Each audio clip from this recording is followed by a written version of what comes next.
Don't halt your progress on the violin by reading numbers and not notes. Hi, I'm violinist Heather Kay. I work with adult violinists and violin teachers who want to develop impeccable technique and create gorgeous tone.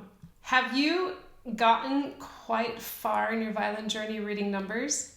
Have you found that when you get into more advanced repertoire, it's quite difficult for you to sight read?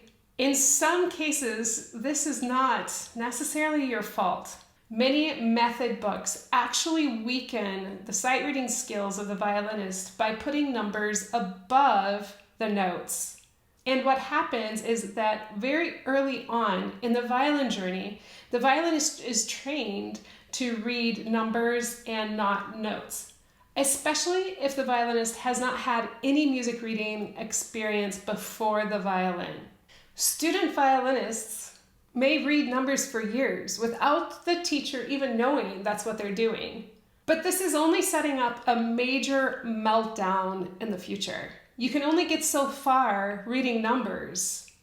In all actuality, the only numbers that you truly need above your notes is to let you know of a shift, or if you're playing a specific note with a different finger for a specific reason.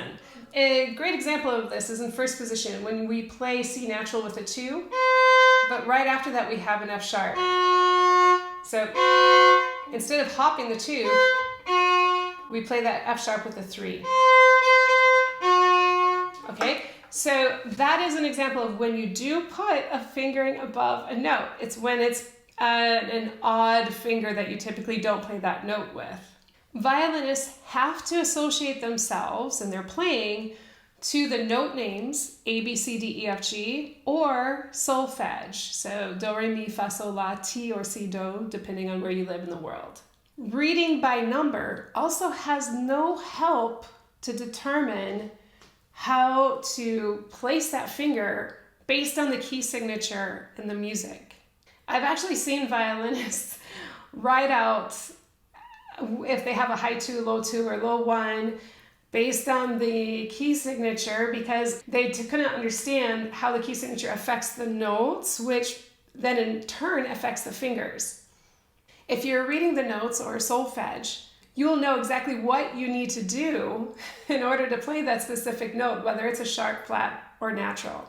Because those notes live everywhere on the violin, so we need to think about where the notes live and then place our finger in that place. Not that our finger is coming down and playing a pitch.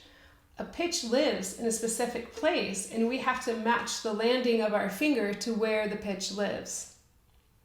Want to be a better sight reader? Read notes, not numbers. The easiest way to start recognizing notes is to identify them as lines or spaces. You can use face, F-A-C-E, for the space notes on the treble clef staff, and you can use Every Good Boy Does Fine, also on the treble clef staff. Constantly say the names of the notes out loud while you are playing your pieces or your scales until it really sinks in the note names and not the numbers. You may have to take your pieces at a slower tempo, but that's totally okay. Once you say it out loud and you want to kind of speed up the process, then mentally think the name of the note as you play it. And really want to help yourself with your note reading, especially in first position first. You'll love my note reading bundle that I put together. It has the notes on the violin for first position, my book that I wrote out called Finger Adventures to help you with reading and playing those specific notes, and then also my rhythm studies to give you an overview of the most popular and simple rhythms that you will find in the repertoire. Want to play more in tune?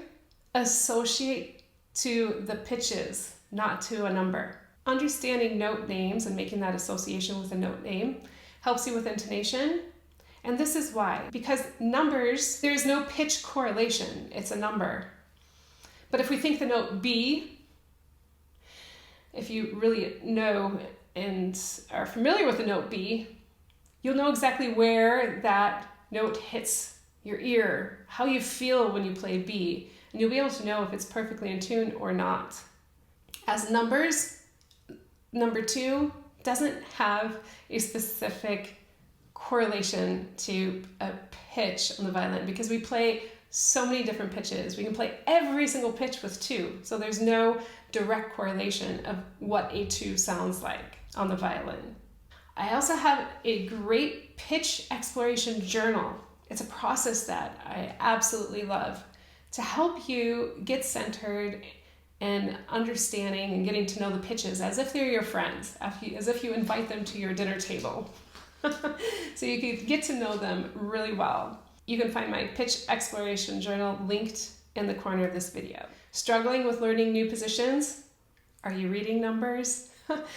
This is where I find violinists truly have a difficult time. As soon as they get into 3rd position, if they've been reading 1st position only with numbers, 3rd position blows their mind because that 3rd finger association doesn't work the same in 3rd position. But if you understand the notes like a grid on the violin, then 3rd position makes quite a bit more sense. In my position mastery program, where I walk violinists through 7 positions in 8 weeks, I have 2 requirements that have to be met before joining. One is note reading. If a violinist only reads numbers, this program is not going to work for them. Definitely not ready for an accelerated program at that point. And 2, experience of reading 1 position outside of 1st position.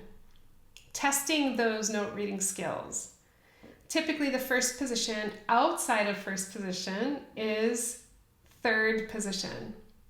If you're ready to learn a new position, I have an incredible program on 3rd position with my master 3rd position with finger patterns ebook, scales and arpeggios written out in 3rd position for you with training videos and etudes that you can implement your newfound 3rd position skill set, plus a 5-day challenge for 3rd position to really get you going.